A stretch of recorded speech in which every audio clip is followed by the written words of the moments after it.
What is up, everyone? JD here. Hope you're doing well today. We are going to be installing SKIFFs in my Divo Buzz. Let's get into it.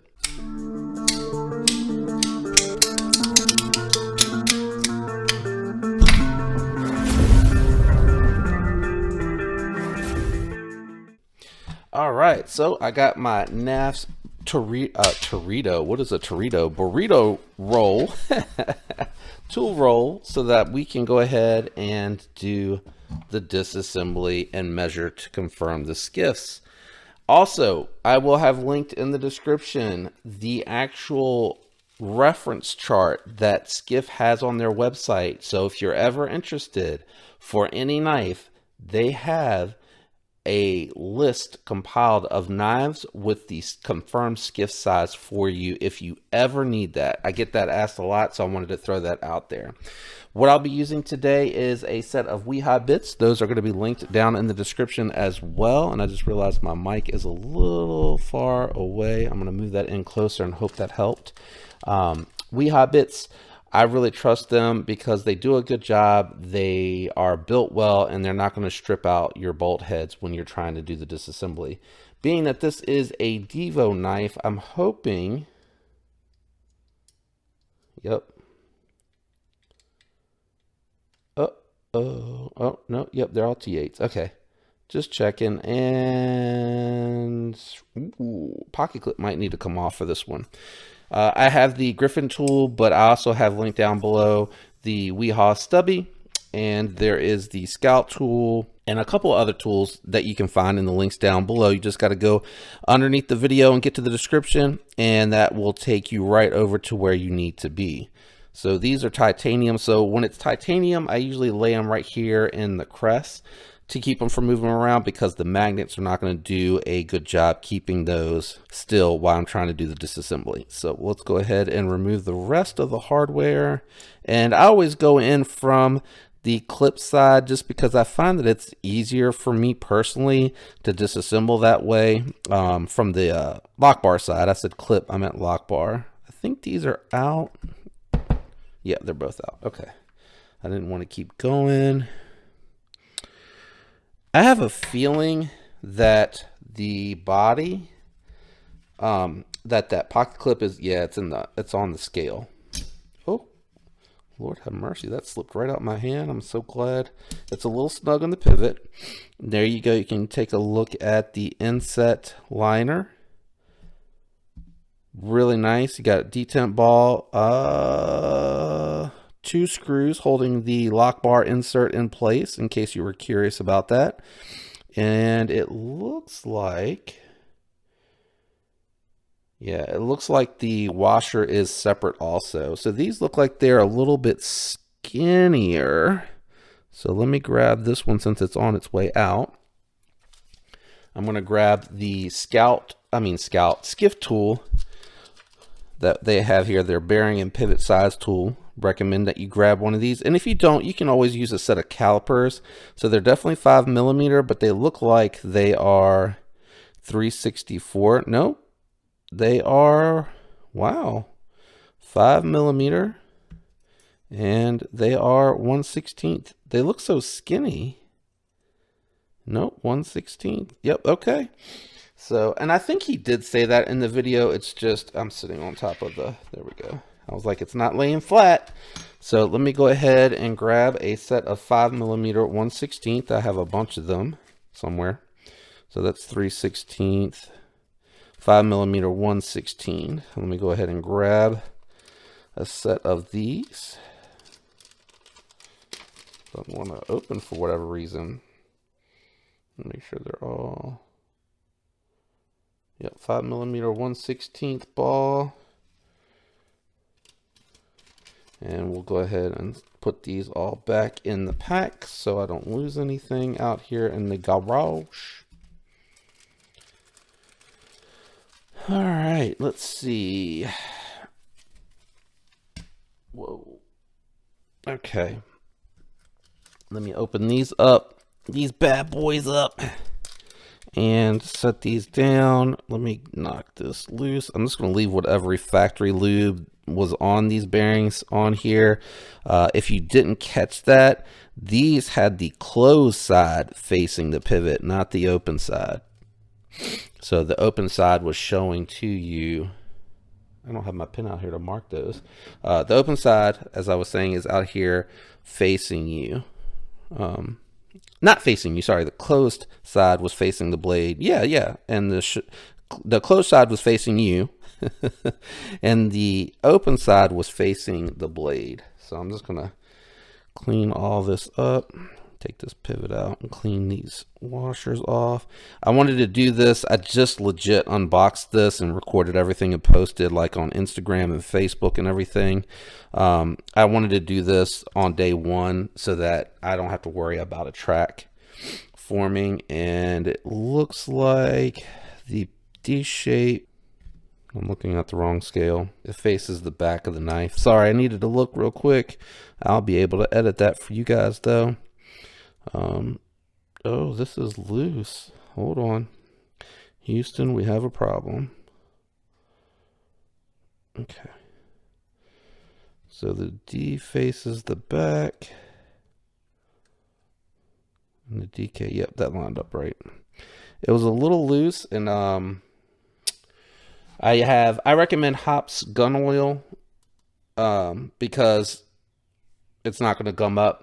It's high heat resistant, but I do recommend that lube over KPL, because KPL can gum up a little bit and get a little dry and crusty, I have found. But it's been a long time since I've encountered that, so I'm not 100% sure. But because this is a little loose, nope, that finger tightened right up, so no issues there whatsoever. We should be good to go. I'm going to face the D to the back. Sorry, I'm a little slower today getting myself together, but hopefully this is going to help someone out there that is interested in this. This is a separate applicator. I ended up putting the lube in there myself after I got it here. It's kind of funny because I had to use my other applicator to do that, but it works really well once you get everything set up. So I'm hoping if I can get it on camera for you. There it goes. I saw the bubble, so I know that the oil is about to come out, I think. Holy crap. There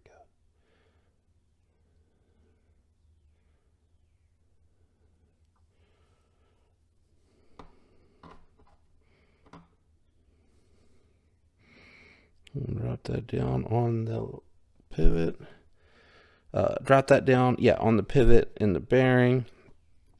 We're going to take a couple of drops and just put it on the top here. The knife should work that in, no issues. And the applicator keeps wanting to fall down. And now we will take the blade and reinstall the blade. Wait, my D is not facing back. There we go. That looks right. Okay. We will drop that down. And I'm just going to put a little bit here right in front of the pivot. And with the little bit that is accumulating on the top of the applicator, I will drop some on the bearing and then some on the tip of my finger. I don't know what is up with this applicator. I'm going to stick it in this bucket over here. I hope I remember where I stuck it. All right.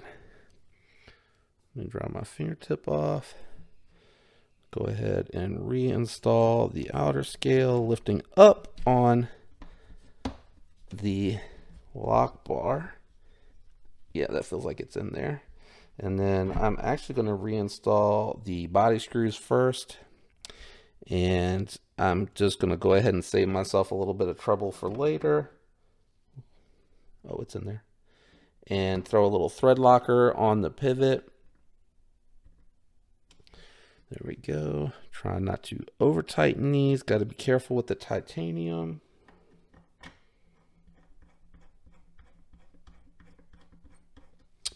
Are you spinning? Oh, I see what's going on. Nope. I see what is going on. My stop pin, or my lanyard pin, or whatever the hell's going on back here, doesn't want to drop.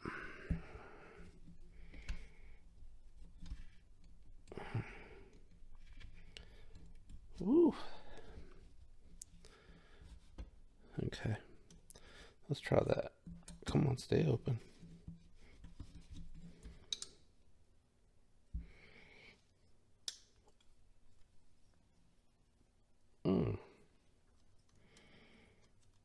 It is a really tight fit.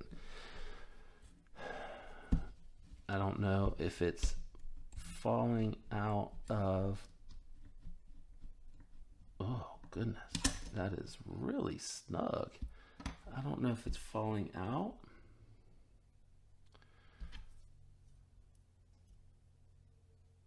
No, it should go in there. It's got plenty of clearance.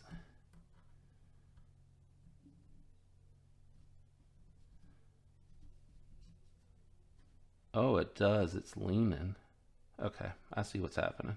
See, this is, it has just a little bit of play. So it was leaning towards the front. So if you're disassembling and reassembling your Buzz and you run into that, just be mindful of that, just in case you run into that issue. Hopefully not. And it's not that big a deal. There's just, I'm assuming the end of that lanyard pin is not completely flat, which is causing it to want to lean towards the front of the knife. So I'm going to reinstall the body screw again. Yeah, that went snug a little bit easier. It didn't feel like I was meeting resistance. I didn't even notice that it wasn't sitting flush because it sounded like everything had kind of clicked into place. So I'm just going to, for my own sake, take a little bit of, and because my fingers are so big, I have to kind of use the stop pin to help me here. It was a little hard to get this to show up on camera.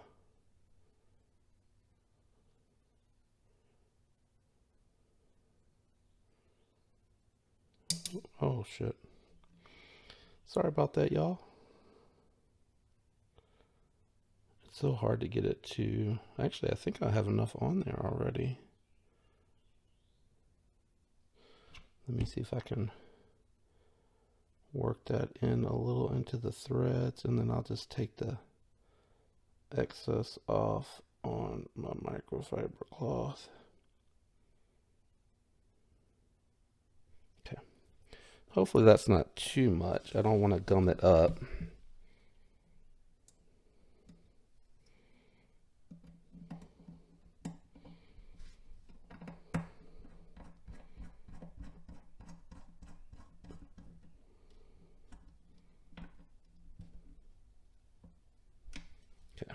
Let's see.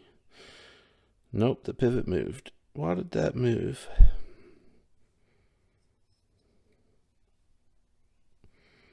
All right, well, I'll work on straightening that back up here in a minute. But the knife is centered. No play. And it is fall shut. So I will work on fixing the pivot after the video. I'm assuming what happened is when I was moving it around, this probably backed out a little bit. What I'm also going to do is I'm going to take a little bit of thread locker to the back of that particular pivot. And once I get it straightened in there, it'll help prevent it from moving around as much with the future maintenance. But anyway, hopefully this video helped you get yourself ready to install a set of skiffs on your Divo Buzz. I am really anxious to carry this for a little while and give my thoughts and impressions.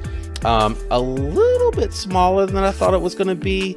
It looked a little bit more chunkier when you watch other reviewers handling it, but I'm still really happy with the size. It's a great size. I hang off the back of the forward finger choil just a touch, and I'm a little behind the cutout here, which I don't really think is for the middle finger. I really truly think that's just lock bar access, but I have room to spare off the back, and that's all I can ask for. And I believe it feels like it has, and I believe, yeah, just slight contouring. So it's a good size. It's a really good size, and I'm really excited to have it and to carry it. Let me know what your thoughts are down below about the Buzz and any other Divo models that you have and or are excited about getting. I think the version 2 of the Stout looks really interesting as well. Hope you enjoyed the video. Thanks for tuning in. Shout out to everyone out there that leaves the likes, comments, and is subscribed. I appreciate each and every one of you. I hope you have a fantastic week, and until next time, peace.